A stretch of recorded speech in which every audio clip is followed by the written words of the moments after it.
जय श्री कृष्णा। वैसे तो कृष्ण भगवान की आपने बहुत सारी लीलाएं सुनी है, देखी है। कुछ लीलाएं अलग अलग तरह से, जैसे कालिया नाग का दमन, गोवर्धन पर्वत उठाना, इंद्रदेव का अहंकार तोड़ना, कंस वध की कहानी, मथुरा पे विजय, जरासंध का युद्ध, नरकासुर का वध, ये सब कहानियां मैं आपको सुना चुकी हूँ। आज हम इन सब कहानियों से हटकर एक कहानी आपको सबसे दिव्य और रहस्यमयी कथा श्री कृष्ण के सुदर्शन चक्र की महिमा, इस कहानी को हम आप तक सुनाने जा रहे हैं। आप अंत तक बने रहिएगा, क्योंकि ये बहुत ही रहस्यमयी और खूबसूरत कहानी है श्री कृष्ण जी की सुदर्शन चक्र की। जब जब अधर्म बढ़ा है, जब जब दुष्टों के धर्म की चुनौती दी है, तब तब भगवान कृष्ण ने केवल अपनी बुद्धि और प्रेम से ही नहीं, बल्कि अपने दिव्य अस्त्र सुदर्शन चक्र से भी संहार किया है और संसार की रक्षा की है। एक ऐसा चक्र जो केवल हथियार नहीं था, वे स्वयं समय की शक्ति था, धर्म की अग्नि था और भगवान की इच्छा का प्रतीक था। वो चक्र जब भगवान अपनी इच्छा मन में बोलते भी थे कि इसका वध कर दो, ये कर दो, ये कर, तो वो चक्र अपने आप चलने लगता था। कहा जाता है कि जिस पर सुदर्शन चक्र का घूम जाए, उसका विनाश तो निश्चित ही है। लेकिन क्या आप जानते हैं, सुदर्शन चक्र केवल दुष्टों का अंत ही नहीं करता था, वो अपने भक्तों की रक्षा भी करता था।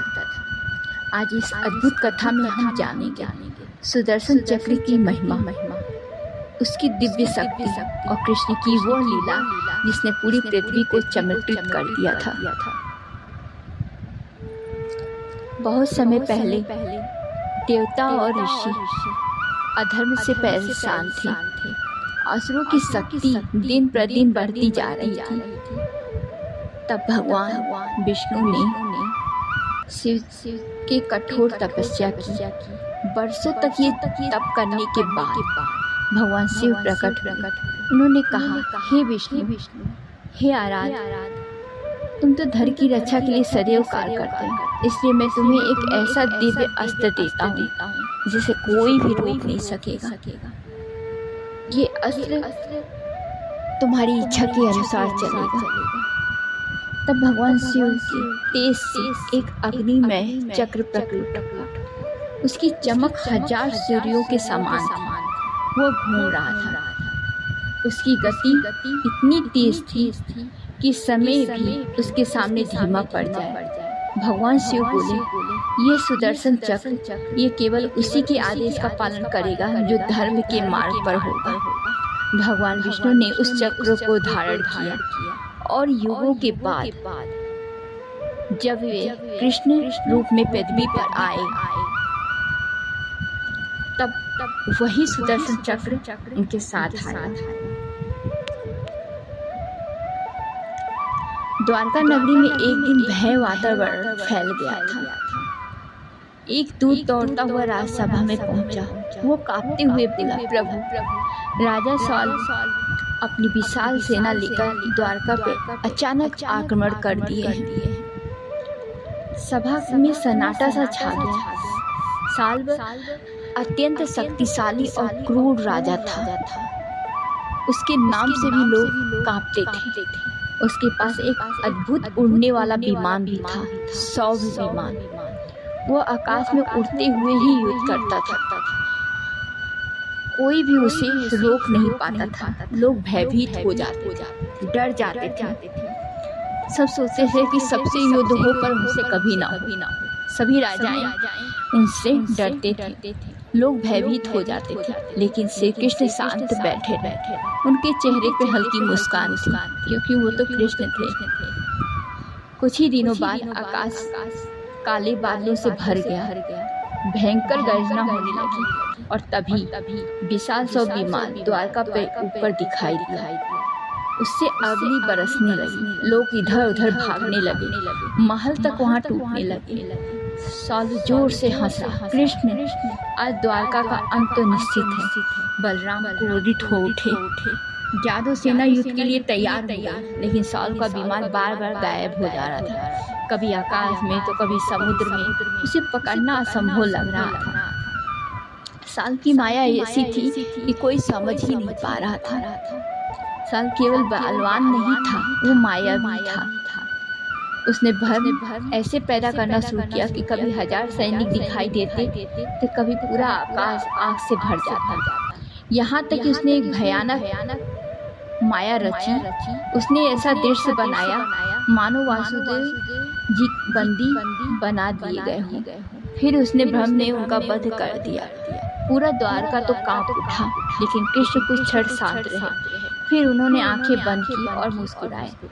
ये सत्य नहीं, केवल माया है। अब कृष्ण समझ चुके थे, अधर्म अपनी सीमा पार कर चुका है। उन्होंने धीरे धीरे अपनी दाहिना हाथ उठाया और पूरे आकाश दिव्य प्रकाश से भर गया। और तभी उनकी उंगली पर प्रकट हुआ सुदर्शन चक्र। उसकी चमक इतनी तेज थी कि लोग अपनी आंखें बंद करने लगे। चक्र घूम रहा था, उसकी ध्वनि से पूरा आकाश कांप रहा था। साल पहली बार भयभीत हुआ। उसने अपने सैनिकों से चिल्ला कहा, रोक दो उसे, लेकिन कोई भी आगे नहीं बढ़ा, डर से। श्री कृष्ण ने शांत स्वर में कहा, सुदर्शन, धर्म की रक्षा का समय आ गया है। अगले ही क्षण चक्र बिजली की गति से आकाश में घूमता हुआ आगे बढ़ता चला गया। जहाँ जहाँ वो गया वो अग्नि की रेखा बनती चली गई। साल अपने विमान को बचाने की कोशिश करने लगा। वो इधर उधर गायब होने लगा, भागने लगा, लेकिन सुदर्शन चक्र ने उसकी हर चाल तेज था। उसने पूरे 100 विमान को चारों ओर से घेर लिया और फिर धड़ाम पूरा विमान आग में जल उठा। आकाश में एक ऐसा विस्फोट हुआ कि पूरा आकाश विस्फोट से गूंज उठा। साल क्रोध में चिल्लाया, कृष्ण, मैं अमर हूँ। लेकिन कृष्ण की आंखों में दिव्य तेज चमक उठा। उन्होंने कहा, अधर्म कभी अमर नहीं हो सकता, तुम याद करो। सुदर्शन चक्र सीधा साल की ओर बढ़ा। कुछ ही क्षणों में उसका अभिमान, उसकी शक्ति अब समाप्त हो गया। साल भूमि पर गिर पड़ा और उसका अंत हो चुका। जैसे ही साल मरा, पूरा आकाश शांत हो गया। द्वारका के लोग खुशी के मारे रोने लगे। वे समझ चुके थे, जब तक कृष्ण और उनका सुदर्शन चक्र है, कोई भी अधर्म उन्हें छू नहीं सकता। लोग जय श्री कृष्ण के जयकारे लगाने लगे। कहा जाता है, सुदर्शन चक्र केवल एक अस्त्र नहीं था, वो भगवान की इच्छा का प्रतीक था। वो धर्म और न्याय की शक्ति थी, जो सत्य के मार्ग पर चलता था। भगवान उसकी रक्षा अवश्य करते थे, लेकिन जो अहंकार और अधर्म में डूब जाता था, सुदर्शन चक्र उसका अंत निश्चित ही कर देता था। सुदर्शन चक्र की गति का कोई रोक नहीं सकता था, क्योंकि वो केवल लोहे का चक्र नहीं, स्वयं भगवान की दिव्य शक्ति थी। यही कारण है कि आज भी भक्त विश्वास करते हैं, जहाँ श्री कृष्ण नाम, वहाँ सुदर्शन चक्र की रक्षा अवश्य होती है। यदि आपको ये दिव्य कथा पसंद आई और आगे भी आप कृष्ण भगवान की अद्भुत लीलाएं और उनकी कहानी सुनना चाहते हैं, तो वीडियो को लाइक करें, चैनल को सब्सक्राइब करें और कमेंट में जय श्री कृष्ण, जय सुदर्शन चक्र लिखना ना भूलें, ताकि हम आगे आपको और भी कृष्ण जी की कहानी सुना सकें। ऐसी अद्भुत और रहस्यमयी कहानी जो आपने अब तक ना सुनी हो। अगर आपको ये वीडियो अच्छा लगा हो तो मुझे कमेंट में ज़रूर बताएं, और आगे आप कोई संदेश और भी कृष्ण भगवान की कहानी सुनना चाहते हैं तो उसे भी हमें ज़रूर बताएं, हम आप तक ज़रूर पहुंचाएंगे। आप कमेंट में जय श्री कृष्ण लिखें और मेरे चैनल को लाइक और सब्सक्राइब जरूर करें। जय श्री कृष्ण।